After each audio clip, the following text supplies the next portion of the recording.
2013 NEET में आया हुआ क्वेश्चन है a source of unknown frequency gives 4 beats per second when sounded with a source of known frequency of 250 hertz. The second harmonic of the source of unknown frequency gives 5 beats per second when sounded with a source of frequency 513 Hz. The unknown frequency is. Question में ये कहा गया है कि एक unknown frequency का source है. जब इसको 250 हर्ट्ज फ्रीक्वेंसी के सोर्स के साथ वाइब्रेट करवाया जाता है, साउंड करवाया जाता है, तो 4 बीट्स पर सेकेंड आपको मिलती है. जब इसी अननोन फ्रीक्वेंसी के सोर्स की सेकेंड हार्मोनिक की बात की जाए तो वो 513 हर्ट्ज फ्रीक्वेंसी के सोर्स के साथ 5 बीट्स पर सेकेंड प्रोवाइड करता है. आपको उस अननोन फ्रीक्वेंसी की वैल्यू बतानी है कि कितनी होगी. आपको ये कहा गया है कि आपके पास में जो एक नॉन फ्रीक्वेंसी का सोर्स है उसकी फ्रीक्वेंसी तो है 250 हर्ट्ज. उसके साथ जो अननोन सोर्स है वो 4 बीट्स देता है. कितनी बीट्स देता है? 4 बीट्स. तो या तो अननोन सोर्स की फ्रीक्वेंसी हो जाएगी 254 क्योंकि 4 बीट्स पर सेकेंड है, या फिर वही 4 बीट्स पर सेकेंड माइनस होकर हो जाएगा आपके पास में 246 हर्ट्ज. ये आपके पास दो फ्रीक्वेंसी आ सकती है. सेकेंड केस में आपके पास ये कहा गया है कि अगर इसके सेकेंड हार्मोनिक को 513 हर्ट्ज फ्रीक्वेंसी के साथ वाइब्रेट करवाया जाए तो 5 बीट्स आपको मिलेगी. मतलब उस सिनेरियो में आपके पास में जो नॉन है दैट इज 513 और अननोन की जो फ्रीक्वेंसी है वो आपके पास में 5 बीट्स देनी चाहिए. मतलब या तो वो हो जाएगी 518 या फिर वो हो जाएगी 508. ये दो कंडीशंस आपको गिवन है. आपको ये बताना है कि जो अननोन सोर्स है उसकी फ्रीक्वेंसी कितनी है. तो ऑब्वियस सी बात है या तो 246 होगी या 254 होगी. इन दो में से कोई एक आंसर होगा. बट प्रॉब्लम ये है कि हमें वो वैल्यू गेन करनी है, पता करनी है कितनी है. ठीक है, ये 20 पर सेकेंड. ठीक है, तो एक काम करते हैं, पहले फर्स्ट सिचुएशन देखते हैं. फर्स्ट सिचुएशन के according f minus 250 unknown source की फ्रीक्वेंसी f माइनस 250 आपको कितना मिल रहा है? 4. सेकेंड सिनेरियो के अकॉर्डिंग इसकी सेकेंड हार्मोनिक मतलब 2f अननोन के लिए क्या हो जाएगा? वो 2f minus 513 is equal to 5. ये आपको दो सिचुएशन गिवन है. तो देखो इसमें फर्स्ट केस की हम बात करते हैं. केस फर्स्ट केस हम ले रहे हैं कि अगर जो f है that is greater than 250 and also 2f is greater than 513 hertz. ठीक है, ये हम एक सिचुएशन ले रहे हैं कि f की वैल्यू 250 से ज़्यादा है एंड 2f की वैल्यू 513 हर्ट्ज से ज़्यादा है. तो यहाँ सिनेरियो आपके पास बनेगा f minus 250 is equal to 4. यहाँ से f मिलेगा 254 हर्ट्ज और वहीं पर 2f माइनस 513 इक्वल टू मिलेगा 5. यहाँ से 2f आ जाएगा 518. तो f आपको मिल जाएगा 518/2 मतलब 259 हर्ट्ज. दोनों ही वैल्यूज आपके पास अलग अलग हैं. तो मतलब यहाँ पर f ग्रेटर देन 250 या 2f ग्रेटर देन 513 गलत है. f की वैल्यू यहाँ से मैच नहीं हो पाएगी. सेकेंड सिनेरियो लेते हैं, सेकेंड केस लेते हैं.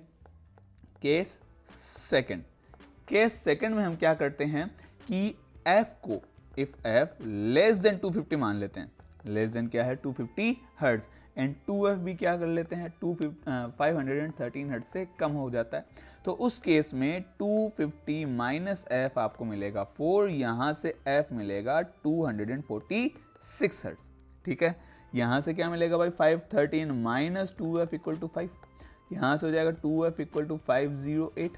तो f आपके पास मिल जाएगा 254 हर्ट्ज. तो ये भी आंसर मैच नहीं कर रहा क्योंकि दोनों बार फ्रीक्वेंसी f की वैल्यू अलग अलग है. नाउ केस थर्ड की बात करते हैं. Case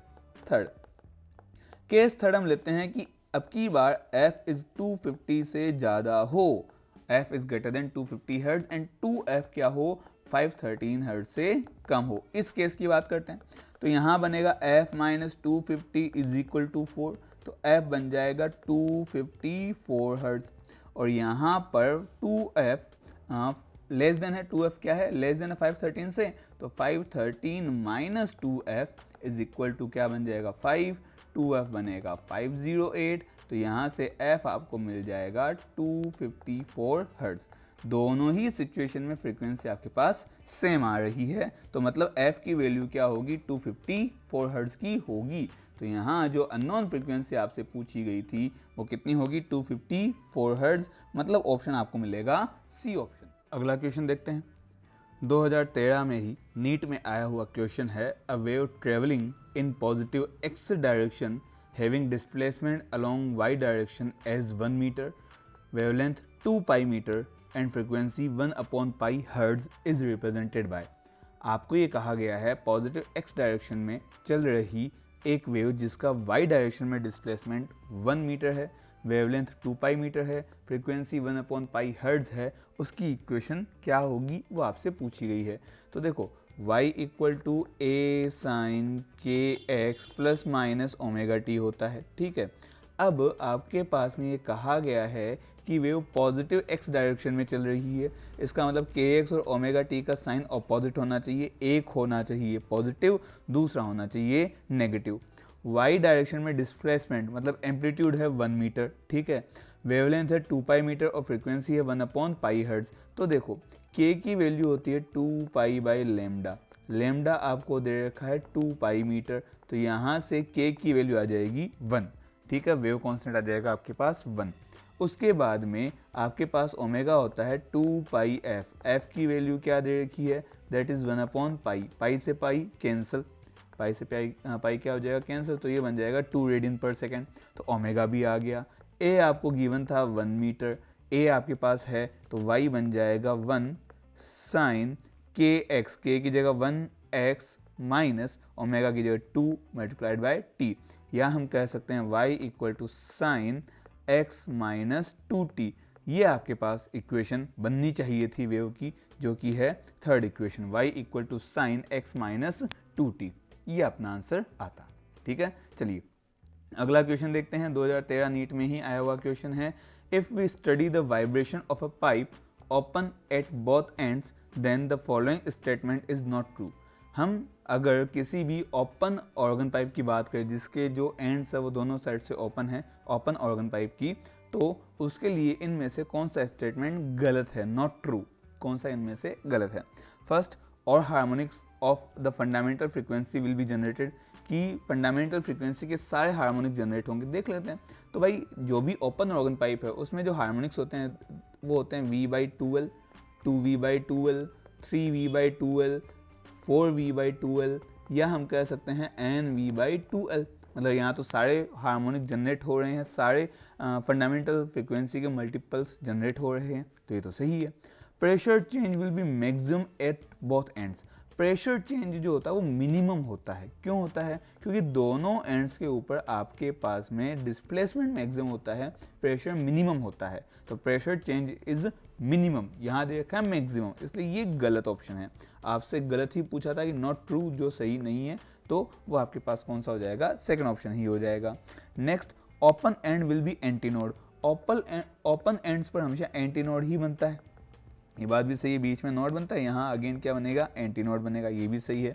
odd harmonics of the fundamental frequencies will be generated, odd harmonics तो देखिए 1v/2l, 3v/2l, 5v/2l सब जनरेट होंगे, तो ये भी सही है। सिर्फ सेकंड ऑप्शन बी ऑप्शन है जो कि यहाँ पर गलत है, ठीक है। चलिए अगला क्वेश्चन 2014 में आया हुआ है, the number of possible natural oscillations of air column in a pipe closed at one end of length 85 cm whose frequencies lie below 1250 Hz are। आपको ये पूछा गया है number of possible natural oscillation, वो भी किस में, एक ऐसे पाइप में जिसका एक एंड क्लोज है, मतलब क्लोज्ड ऑर्गन पाइप, लेंथ उसकी 85 सेंटीमीटर है और फ्रीक्वेंसी 1250 हर्ट्ज से कम होनी चाहिए। साथ ही साथ आपको कहा गया है कि जो वेलोसिटी ऑफ साउंड है वो 340 मीटर है। तो कितने ऐसे पॉसिबल नेचुरल ऑसिलेशंस होंगे, तो देखिए यहाँ जो ऑसिलेशंस होते हैं वो होते हैं v/4l, 3v/4l, 5v/4l, 7v/4l, ऐसे करते करते 2n-1v/4l, ये इसके नेचुरल ऑसिलेशंस होते हैं, ये इसकी नेचुरल फ्रीक्वेंसीज होती है, ठीक है, क्लोज ऑर्गन पाइप के लिए। मतलब हम कह सकते हैं अगर ये f है तो ये 3f, 5f, 7f, 9f, ऐसे करते करते 2n-1f, ये आपको मिलेगा। f क्या है? Fundamental frequency. ठीक है, तो देख लेते हैं, f निकाल ही लेते हैं। ये होगा v/4l, v है 340, L है आपके पास में 0.85 मीटर। क्यों? क्योंकि यहाँ पर 85 सेंटीमीटर है, तो 0.85 मीटर। जैसे ही सॉल्व करोगे ये आपको मिल जाएगा 100 हर्ट्ज। ठीक है, 100 हर्ट्ज आपके पास यहाँ फ्रीक्वेंसी आएगी। तो अब इसके जो फंडामेंटल फ्रीक्वेंसी के मल्टीपल्स है, नेचुरल ऑसिलेशन है, वो क्या हो जाएंगे? तो हमने जो ऊपर वैल्यूज़ लिखी है इसके हिसाब से वो वैल्यूज़ आएगी 100, 300, 500, 700, इसकी के बाद में 900, 1100 एंड नेक्स्ट 1300। 1300 क्या है? 1250 से ज़्यादा है। हमें चाहिए कम, तो वो है 1, 2, 3, 4, 5 और 6। तो आपके पास टोटल 6 पॉसिबल ऑसिलेशंस आपको मिल सकते हैं। तो आपका आंसर क्या हो जाएगा? इसमें 6 हो जाएगा, बिलो 1250 हर्ट्ज। तो चलिए अगला क्वेश्चन देखते हैं। नेक्स्ट क्वेश्चन है 4 gram of a gas occupies 22.4 liters at NTP. The specific heat capacity of the gas at constant volume is 5 joule per Kelvin per mole. If the speed of sound in this gas at NTP is 952 meter per second, then the heat capacity at constant pressure is. Question में आपको एक दे रखा है कि NTP मतलब natural temperature and pressure पर किसी gas के 4 ग्राम मास ने 22.4 लीटर ऑक्यूपाई कर रखा है। इसकी specific heat capacity constant volume पर है 5 जूल पर केल्विन पर मोल। अगर साउंड की स्पीड इस गैस में नेचुरल टेम्परेचर एंड प्रेशर पे 952 मीटर पर सेकेंड हो, देन कांस्टेंट प्रेशर पर हीट कैपेसिटी क्या होगी? तो आपको गिवन है velocity of sound that is 952 metre per second. साथ ही साथ आपको ये कहा गया है कि इस गैस का जो 4 ग्राम मास है वो 22.4 लीटर को ऑक्यूपाई करता है। अगर ऐसा है कि 4 ग्राम मास ने 22.4 लीटर को ऑक्यूपाई किया है, तो ये जो 4 ग्राम मास है, जो 4 ग्राम मास है, ये 1 मोल के इक्वल होगा, क्योंकि 22.4 लीटर वॉल्यूम को सिर्फ और सिर्फ 1 मोल ही कवर कर सकता है। इसका मतलब कि गैस का जो मोलर वेट है या मोलर मास है that is 4 gram, that is 4 ग्राम पर मोल, यही हो जाएगा। ठीक है, इस कंडीशन में वेलोसिटी ऑफ साउंड को हम लिख सकते हैं root gamma R T upon molar mass, root gamma R T upon molar mass. यहाँ से आपके पास गामा आ जाएगा molar mass multiplied by velocity square upon R T. ये आपके पास में गामा की वैल्यू आएगी। गामा मतलब एडियाबेटिक कांस्टेंट। तो यहाँ से एम डब्ल्यू, यहाँ मोलर वेट, मोलर मास कितना है? 4 ग्राम, तो 4 × 10⁻³ ठीक है। वेलोसिटी ऑफ साउंड है 952, तो उसका स्क्वायर हो जाएगा upon R, gas constant R 8.3 ये आपको दे रखा है। ठीक है, एंड टेम्परेचर कितना है? तो एनटीपी मतलब 273 केल्विन टेम्परेचर आएगा नेचुरल टेम्परेचर एंड प्रेशर में। तो यहाँ से गामा को जब आप सॉल्व करोगे तो वैल्यू आएगी 1.6। नाउ हमें क्या दे रखा है? कांस्टेंट वॉल्यूम पर स्पेसिफिक हीट कैपेसिटी मतलब CV हमें गिवन है। CV कितना गिवन है? तो 5 था। CV कितना है? 5 जूल पर केल्विन पर मोल आपको गिवन है। आपको CP पूछा है, तो CP अपॉन CV होता है गामा, तो CP हो जाएगा गामा CV। गामा की वैल्यू आपके पास आई थी 1.6 और CV था 5, तो 5 × 1.6 ये बन जाएगा 8 जूल पर केल्विन पर मोल। 8 जूल पर केल्विन पर मोल आपके पास आंसर आना चाहिए। तो 8 जूल पर केल्विन पर मोल ऑप्शन आपके पास कौन सा हो गया? C ऑप्शन हमारे पास बनेगा। ठीक है, तो C ऑप्शन हमारे पास राइट आंसर है। अगला क्वेश्चन 2015 में आया हुआ है, उसको भी देखते हैं। A string is stretched between fixed points separated by 75 centimetre. It is observed to have resonant frequencies of 420 and 315 Hz. There are no other resonant frequencies between these two. The lowest resonant frequency for the string is. आपको ये कहा गया है 75 centimetre लंबी एक string को 2 fixed point से बांधा गया है और उनमें 2 consecutive resonant frequency 420 and 315 hertz है। कॉन्जिक्यूटिव कैसे बोल रहे हैं, क्योंकि आपको साथ में ये बोला गया है कि there is no other resonant frequency, बीच में और कोई रेजोनेंट फ्रीक्वेंसी नहीं है। तो लोएस्ट फ्रीक्वेंसी क्या होगी इस स्ट्रिंग के लिए आपसे पूछा गया है। तो देखिए, जब स्ट्रिंग दोनों एंड से फिक्स्ड हो उस कंडीशन में nth फ्रीक्वेंसी होती है nv/2L, जहां n की वैल्यू 1, 2, 3 कुछ भी हो सकती है। अब यहाँ पर आपके पास में दो कॉन्जिक्यूटिव रेजोनेंट फ्रीक्वेंसी गिवन है, तो हम कंसिडर कर लेते हैं, एक तो fnth है और एक fn+1 है। ठीक है, तो ये हो जाएगा n+1 v/2L। ठीक है, जैसे ही हम दोनों को माइनस करेंगे आपके पास fn+1 माइनस fn मिलेगा n+1 v/2L minus nv/2L। Solve करेंगे nv/2L plus v/2L minus nv/2L, ये सब कैंसिल, क्या बना v/2L। और ये जो v/2L है यही लोएस्ट रेजोनेंट फ्रीक्वेंसी होती है, यही क्या है हमारे पास लोएस्ट रेजोनेंट फ्रीक्वेंसी है। ठीक है, this is the lowest resonant frequency, हमें यही कैलकुलेट करना था। तो अब इस लोएस्ट रेजोनेंट फ्रीक्वेंसी के लिए हम क्या कर सकते हैं, जो हमें fn+1 और fnth दे रखा था उनको माइनस करना है, मतलब 420 और 315 को आपस में क्या कर देना है, माइनस कर देना है, तभी अपना आंसर आ जाएगा। ठीक है, तो जो लोएस्ट रेजोनेंट फ्रीक्वेंसी होगी, lowest resonant frequency that should be equal to 420 minus 315। 420 में से 315 माइनस करेंगे तो ये बनेगा 105 हर्ट्ज, 105 हर्ट्ज। 105 हर्ट्ज अपना यहाँ इस कंडीशन में आंसर बनेगा। ठीक है, चलिए अगला क्वेश्चन भी देख लेते हैं। Next question 2016 NEET phase second का है। 3 sound waves of equal amplitude have frequencies n-1, n and n+1. They superimposed to give beats. The number of beats produced per second will be. 3 sound wave हैं जिनकी amplitude equal है, frequency n-1, n और n+1, 3 frequency है, वो कुछ beats देते हैं super impose करने पर।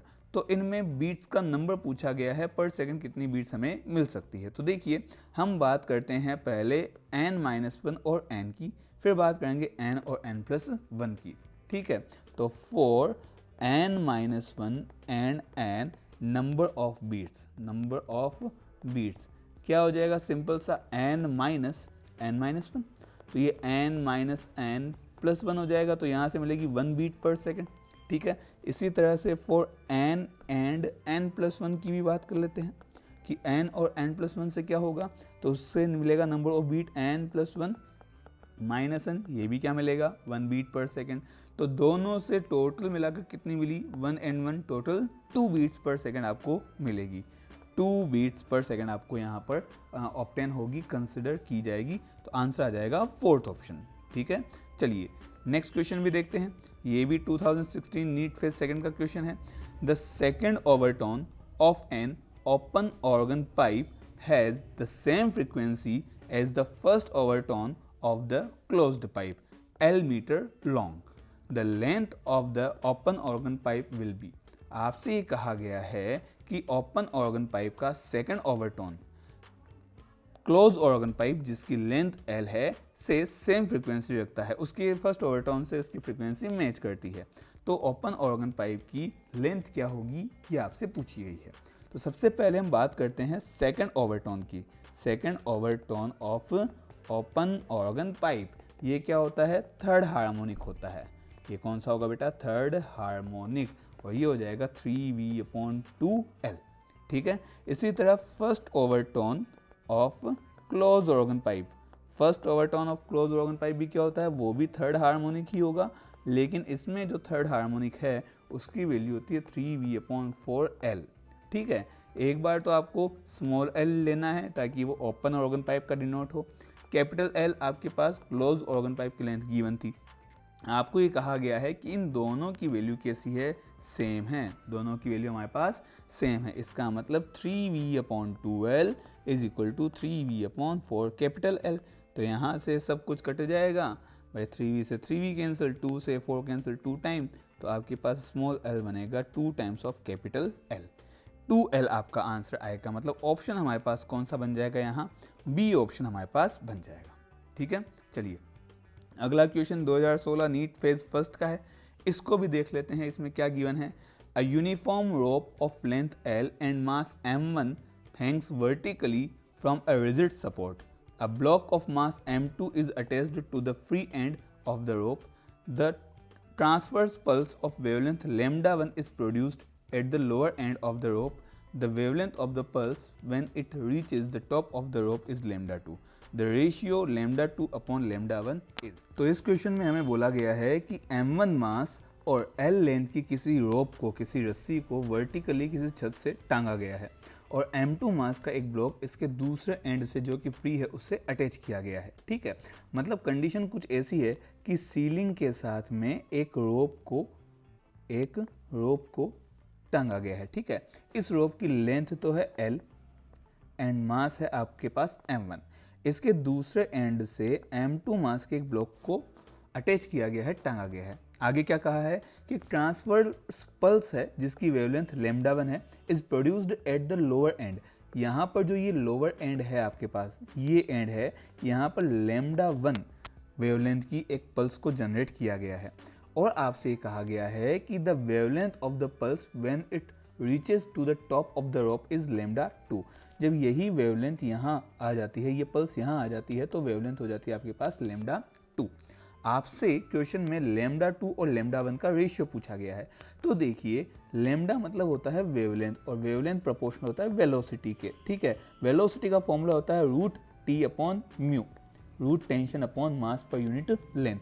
तो ये कहा जा सकता है कि lambda is directly proportional to root of tension. अब टेंशन का कितनी होगी, तो इस पॉइंट पर let's say this is A point and this is your B point. A point पर टेंशन होगी जितना इस पर वेट है, तो टी ए आपके पास हो जाएगा m2g, और वहीं पर टी बी की बात करें तो बी पॉइंट के लिए मास है m2 प्लस m1, तो वेट हो जाएगा m2 plus m1 multiplied by g। तो टी ए भी है, टी बी भी है। ठीक है, टी ए मतलब लोएस्ट पॉइंट पर आपके पास वेवलेंथ क्या थी, लैम्डा 1। टी बी मतलब हाईएस्ट पॉइंट पर वेवलेंथ है लैम्डा 2। तो ये लैम्डा 2 बाय लैम्डा 1 आपके पास बनेगा T B upon T A का रूट, मतलब root m2 plus m1 g upon m2 g से g हो जाएगा आपके पास कैंसिल। तो लैम्डा 2 बाय लैम्डा 1 आपको मिलेगा root m1 plus m2 upon m2, root m1 plus m2 upon m2। ऐसा ऑप्शन कौन सा है, तो डी ऑप्शन सेम है, मैच कर रहा है, तो यही अपना आंसर है। ठीक है, आगे हम देखते हैं 2016 नीट फेज फर्स्ट का ही क्वेश्चन है। An air column closed at one end and open at the other resonates with a tuning fork when the smallest length of the column is 50 cm. The next larger length of the column resonating with the same tuning fork is.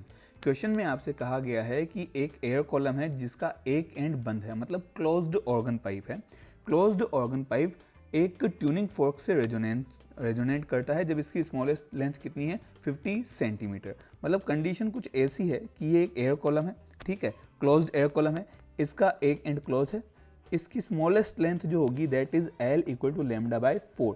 ये एक tuning fork के साथ क्या करता है, resonate करता है। ठीक है, ये जो वैल्यू है ये है 50 सेंटीमीटर। आगे इसने पूछा है कि नेक्स्ट लार्जर लेंथ क्या होगी, जस्ट अगली लेंथ क्या होगी जिस पर ये सेम ट्यूनिंग फोर्क के साथ वाइब्रेट करेगा।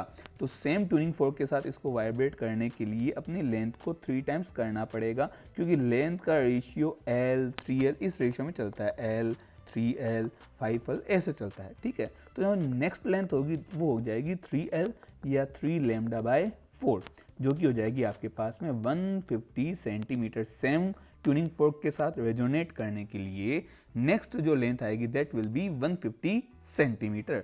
150 सेंटीमीटर मतलब ऑप्शन हो जाएगा आपके पास ए ऑप्शन। तो ए ऑप्शन इसका राइट आंसर वहां पर होता। 2017 नीट का क्वेश्चन भी देखते हैं।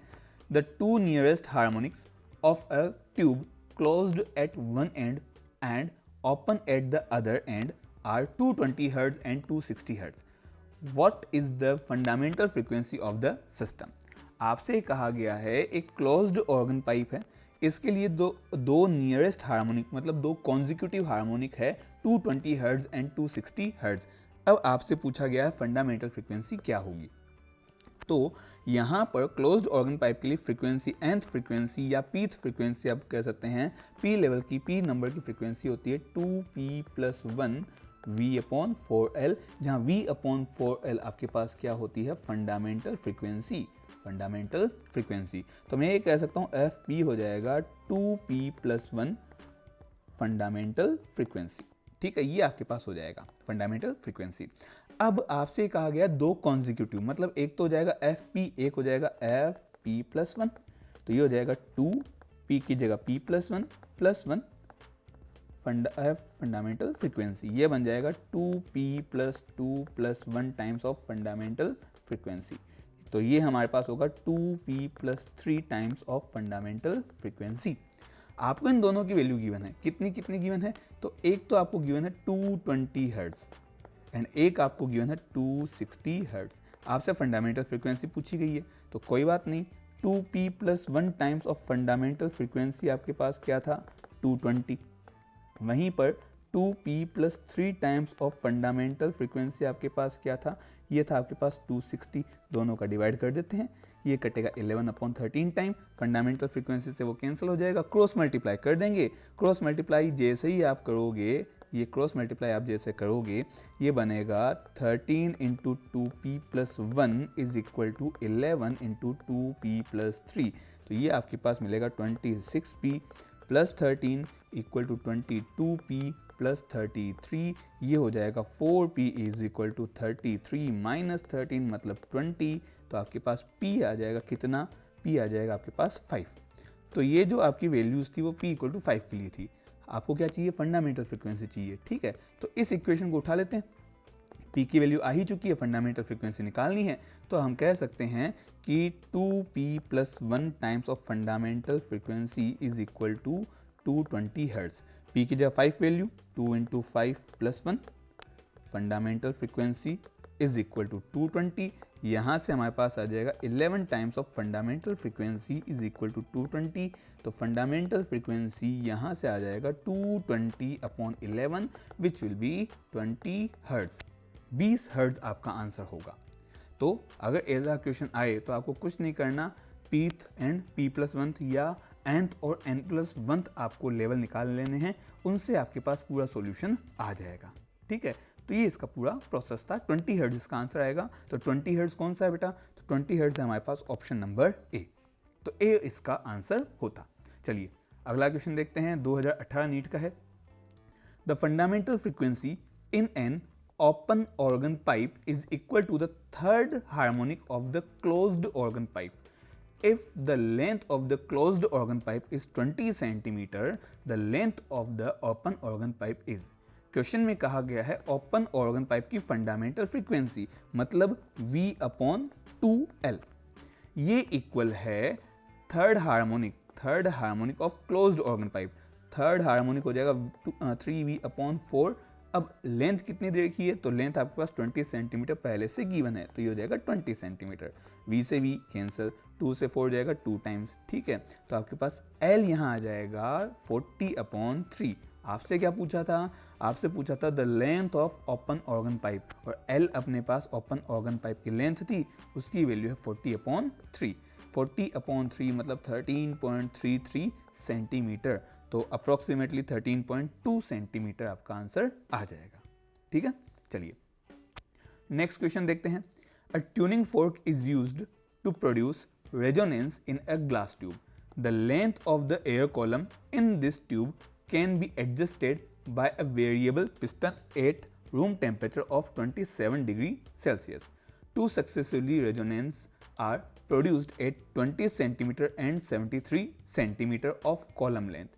If the frequency of the tuning fork is 320 Hz, the velocity of the sound in air at 27 degree Celsius is। तो इस क्वेश्चन में आपसे कहा गया है कि एक ट्यूनिंग फोर्क है जो कि एक ग्लास ट्यूब में रेजोनेंस क्रिएट करने में, रेजोनेंस प्रोड्यूस करने में काम आ रहा है।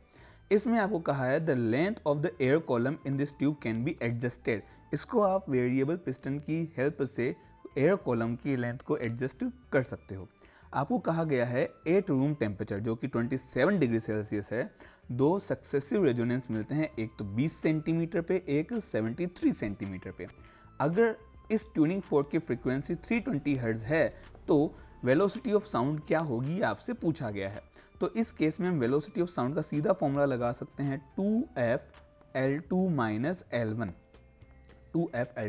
L1, जहां ये 2L2 माइनस L1 किसके इक्वल होते हैं, लेमडा के इक्वल होते हैं। किसके इक्वल होते हैं, लेमडा के इक्वल होते हैं। ठीक है, तो यहां से V आ जाएगा 2 टाइम्स ऑफ 320। अब L2 कितना है 73, L1 है 20, लेकिन ये दोनों वैल्यू सेंटीमीटर में है। मीटर में कन्वर्ट करने के लिए 10⁻⁻2 से मल्टीप्लाई करना पड़ेगा। ये बन जाएगा आपके पास में 640 मल्टीप्लाइड बाय 0.53। तो जब इसको मल्टीप्लाई करोगे आपके पास वैल्यू आएगी 339.2 मीटर पर सेकेंड, यानी अप्रोक्सीमेटली 339 मीटर पर सेकेंड चल सकता है। तो आपका ऑप्शन हो जाएगा यहाँ पर B option, B is the right answer. ठीक है, चलिए अगला क्वेश्चन देखते हैं। In a guitar, two strings A and B made of same material are slightly out of tune and produce beats of frequency 6 Hz. When tension in B is slightly decreased, the beat frequency increases to 7 Hz. If the frequency of A is 530 Hz, the original frequency of B is. Question में आपसे क्या बोला गया है कि एक guitar है जिसमें दो स्ट्रिंग है A और B। A जो स्ट्रिंग है उसकी फ्रीक्वेंसी है 530 हर्ट्ज। आपसे ये कहा गया है कि जब इन दोनों की ट्यूनिंग साथ में करवाई जाती है, साथ में इनको बजाया जाता है, तो उस टाइम आपके पास 6 हर्ट्ज की बीट फ्रीक्वेंसी मिलती है। मतलब B के लिए या तो फ्रीक्वेंसी होगी 530 प्लस 6, ठीक है, 530 प्लस 6 मतलब हो गया आपके पास में 536 हर्ट्ज, या हो जाएगी 530 माइनस 6 मतलब 524 हर्ट्ज। इन दो में से कोई एक बी के लिए फ्रीक्वेंसी बनेगी। अब आपसे क्या कहा गया है कि when the tension in B is slightly decrease, जब टेंशन डिक्रीज होती है बी के लिए, तो देखिए आपके पास फ्रीक्वेंसी जो होती है वो प्रोपोर्शनल होती है वेलोसिटी के, एंड वेलोसिटी प्रोपोर्शनल होती है रूट ऑफ टेंशन के। मतलब हम कह सकते हैं frequency is proportional to root of tension. अब अगर टेंशन आपके पास कम होगी, इसका मतलब फ्रीक्वेंसी भी क्या होगी, कम होनी चाहिए। मतलब अगर tension in B is decreased then frequency of B should also be decrease. अब अगर फ्रीक्वेंसी बी की डिक्रीज होगी तो देखिए आपके पास में ये 536 कम होकर कितना बनेगा, 535 या 534, ये कंडीशन आनी चाहिए। और ये अगर कंडीशन आती है तो आपके पास से जो बीट्स है ये कम होकर 5 4 3 ऐसे बनेगी। वहीं पर अगर यहाँ पर देखा जाए तो ये कम होकर कितना बनाएगा, 523 बनाएगा, आगे 522 बनाएगा, फिर 521 बनाएगा। और इस सिनेरियो में जो बीट फ्रीक्वेंसी होगी वो यहाँ पर 7, यहाँ 8, यहाँ 9 बन सकती है। ठीक है, तो इसका मतलब आपका आंसर कौन सा होना चाहिए, 524, क्योंकि बाद में फ्रीक्वेंसी कितनी चाहिए आपको, 7 हर्ट्ज की चाहिए। बाद में बीट फ्रीक्वेंसी 7 हर्ट्ज चाहिए, तो आपका आंसर क्या होना चाहिए, 524। मतलब ए ऑप्शन यहाँ आपका राइट आंसर होगा। ठीक है, चलिए अगले क्वेश्चन में आपसे क्या कहा गया है। An organ pipe filled with a gas at 27 degree Celsius resonates at 400 Hz in its fundamental mode. If it is filled with the same gas at 90 degrees Celsius, the resonance frequency at the same mode will be. आपसे कहा है कि एक organ pipe में एक gas को 27 degree Celsius पे भरने पर वो 400 हर्ट्ज फंडामेंटल मोड में रेजोनेट करता है। अगर यही टेम्परेचर 90 डिग्री सेल्सियस हो जाए तो रेजोनेंस फ्रीक्वेंसी क्या होगी, सेम मोड के लिए, वो आपसे पूछा गया है। तो यहाँ पर भी हम ऑर्गन पाइप का कॉन्सेप्ट लगाएंगे। ऑर्गन पाइप में जो फ्रीक्वेंसी होती है that is proportional to V, and V proportional होता है रूट ऑफ टेंशन के, रूट ऑफ टेम्परेचर के। साउंड है, साउंड के लिए वेलोसिटी का फॉर्मूला होता है root gamma R T upon molar mass, जहाँ टी क्या है, टेम्परेचर है। ठीक है, यहाँ टी क्या हो जाएगा, टेम्परेचर। तो हम कह सकते हैं F1 अपॉन F2 जो होगा वो होगा रूट T1 अपॉन T2 के। F1 की वैल्यू 400 थी, F2 आपसे पूछा गया है, T1 था 27 डिग्री सेल्सियस, लेकिन केल्विन में आएगा 273 प्लस 27। ऐसे ही T2 आपके पास था 90 डिग्री सेल्सियस, तो 273 प्लस 90 ये बनेगा रूट 300 अपॉन 363। जैसे आप रूट सोल्व करोगे 1 अपॉन 1.1 आपका आंसर मिलेगा। F2 आपके पास क्रॉस मल्टीप्लाई से आएगा 400 मल्टीप्लाइड बाय 1.1 जो कि बनेगा 440 हर्ट्ज। 440 हर्ट्ज, मतलब आपका ऑप्शन हो जाएगा C option. C option is the right answer. ठीक है, चलिए 2022 नीट का ही क्वेश्चन है। If the initial tension on the stressed string is doubled then the ratio of the initial and final speed of the transverse wave along the string is. अगर tension को double कर दे तो initial और final speed क्या होगी किसी भी ट्रांसवर्स वेव में। तो देखिए स्पीड का जो फॉर्मूला होता है that is root T upon mu. T क्या है यहाँ पर, टेंशन है। ठीक है, अब इनिशियल और फाइनल चाहिए तो V initial upon V final, यहाँ आ जाएगा root of tension initial upon final tension. Initial tension T मान लेते हैं, फाइनल को आपने डबल कर ही दिया था तो 2t आ जाएगा। जैसे ही रेशियो करोगे 1/√2 आपके पास मिलेगा। बहुत ही सिंपल सा क्वेश्चन था, तो 1/√2 मतलब ऑप्शन सी आपको यहाँ पर मिलना चाहिए। ठीक है, चलिए सिंपल क्वेश्चन था, आगे चलते हैं। छोटा सा क्वेश्चन है, the ratio of frequencies of fundamental harmonic produced by an open pipe to that of closed pipe having the same length। Same length के ओपन एंड क्लोज पाइप के लिए फ्रीक्वेंसीज का रेशियो आपसे पूछा गया है। तो देखिए fundamental frequency of open organ pipe होती है V/2L, वहीं पर fundamental frequency of closed organ pipe हो जाएगी V/4L। V ऑफ मतलब वेलोसिटी ऑफ साउंड सेम है, L मतलब लेंथ भी सेम है, रेशियो करना है। रेशियो यहाँ पर करोगे तो ऑब्वियस सी बात है, आपको दिख ही रहा है V/L से V/L कैंसिल, ये 2 से 4 कैंसिल 2 टाइम। जैसे ही इसको सॉल्व करोगे 2/1 आ जाएगा, तो 2/1 आपका फर्स्ट ही ऑप्शन है, ए ही ऑप्शन है, तो A is the right answer. ठीक है, नेक्स्ट चलते हैं। आगे क्या बोला गया है, interference pattern can be observed due to superposition of the following waves. इनमें से कौन कौन सी वेव्स के सुपरपोजिशन की वजह से इंटरफेरेंस पैटर्न आपको मिलेगा। तो देखिए इंटरफेरेंस होने के लिए आपके पास frequency and angular frequency f and omega क्या होना चाहिए, सेम होना चाहिए। तो इनमें जिसके ओमेगा सेम है वही इंटरफेरेंस करेंगे। तो देखिए फर्स्ट वेव में y = a sin omega T and third में a sin ओमेगा टी -5, यहाँ भी ओमेगा है, यहाँ भी एंगुलर फ्रीक्वेंसी ओमेगा है, तो ये a एंड c ही आपके पास सुपरपोजिशन की वजह से इंटरफेरेंस शो कर सकते हैं। तो a एंड c ऑप्शन किस में है, c ऑप्शन थर्ड ऑप्शन में है, तो यही आपका राइट आंसर बन जाएगा। ठीक है, चलिए अगला क्वेश्चन भी देख लेते हैं। 2024 रीनीट का क्वेश्चन है, the displacement of the travelling wave y = c sin 2π/λ 80 - x where t is time and x is distance and λ is the wavelength, all are in SI unit, then the frequency of the wave is। Wave की frequency पूछी है, wave की equation आपको given है c sin 2π/λ 80 - x। ठीक है, बहुत simple question है, ज़्यादा इसमें टफ है ही नहीं कुछ। इसको थोड़ा सॉल्व करते हैं। c sin 2πa/λ t - 2π/λ x।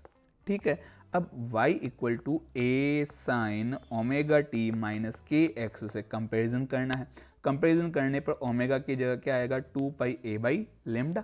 ठीक है, ओमेगा की जगह क्या आ जाएगा, 2πa/λ, 2πa/λ, और ओमेगा होता है 2πf, 2π से 2π कैंसिल, तो एक सेकेंड, f आ गया आपके पास a/λ, फ्रीक्वेंसी आएगी a/λ। a/λ कौन सा ऑप्शन है, फोर्थ ऑप्शन है, तो यही आपका राइट आंसर होगा।